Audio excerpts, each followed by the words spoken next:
Yo llevo muchos años en el Parlamento. Yo he visto cómo los parlamentarios cada vez, los currículums de los parlamentarios han ido a menos.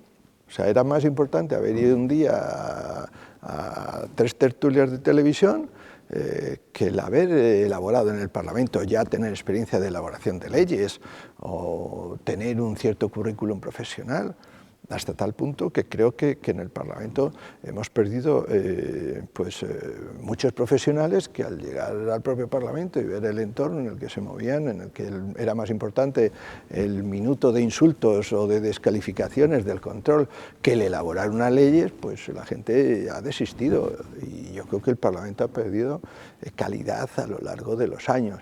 En el Partido Popular tenemos un sistema de elección en el que la meritocracia es muy importante, la experiencia es muy importante. Yo fui portavoz del Congreso después de 23 años de llevar en el Congreso. O sea, no llegué el primer día y se me hizo portavoz del Congreso. Tenía 23 años. Oiga, no quiere decir que yo lo hiciera mejor que otros, pero bueno, estaba mucho más familiarizado con lo que era toda la dinámica del Congreso, me conocía el reglamento. Oiga, cuando viene el señor Rejón al Parlamento y se mete en mi despacho y con un lapicerillo, oiga, explíqueme usted esto y esto, cómo va y cómo funciona todo esto, claro, a mí me parecía patético, pero ese señor tenía 71 escaños, él no sabía de nada, es normal, pero tenía 71 escaños. Claro, a mí me decía, es que yo llevo en política 2 años, y claro, nosotros tenemos que ganar las elecciones. Y yo decía, perdóname, yo estaba en política 13 años hasta que el Partido Popular consiguió derrotar al Partido Socialista, 13 años, ¿vale? Y éramos la alternativa, la única alternativa que había. Tú acabas de llegar de tu despacho, de donde sea, de la universidad, y que es que en 2 años puedes ganar unas elecciones, porque has salido ¿cuántas veces en televisión? En tertulias, porque te han promocionado. Bien, muy bien, pero claro, luego no nos quejemos de lo que tenemos, ¿eh? El PSOE ha asaltado todas las instituciones en las que no ha necesitado una mayoría cualificada. Todos los mecanismos de control e instituciones de control las ha asaltado directamente.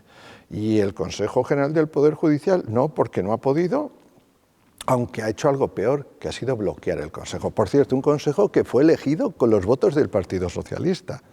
No nos olvidemos. Cuando usted tiene que montar una mayoría de 3/5, lo que tiene que intentar es acordar con quién le da los 3/5, no imponer.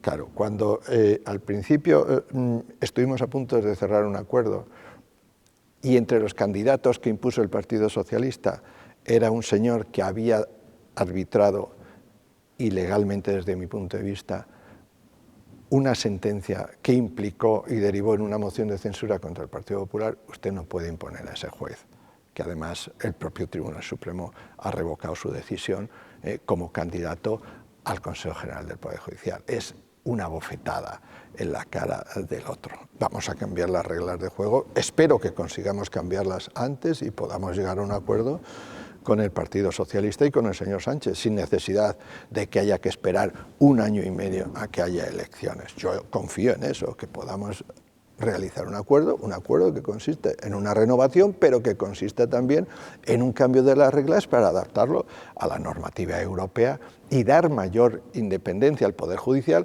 para que no haya esta continua sombra de sospechas en el que aquí, cada vez que hay un procedimiento, dependiendo de si es contra políticos de un determinado color o de una determinada facción, se cuestiona la actuación de la justicia. Es que esto es malo para la propia independencia del Poder Judicial y para el funcionamiento del sistema.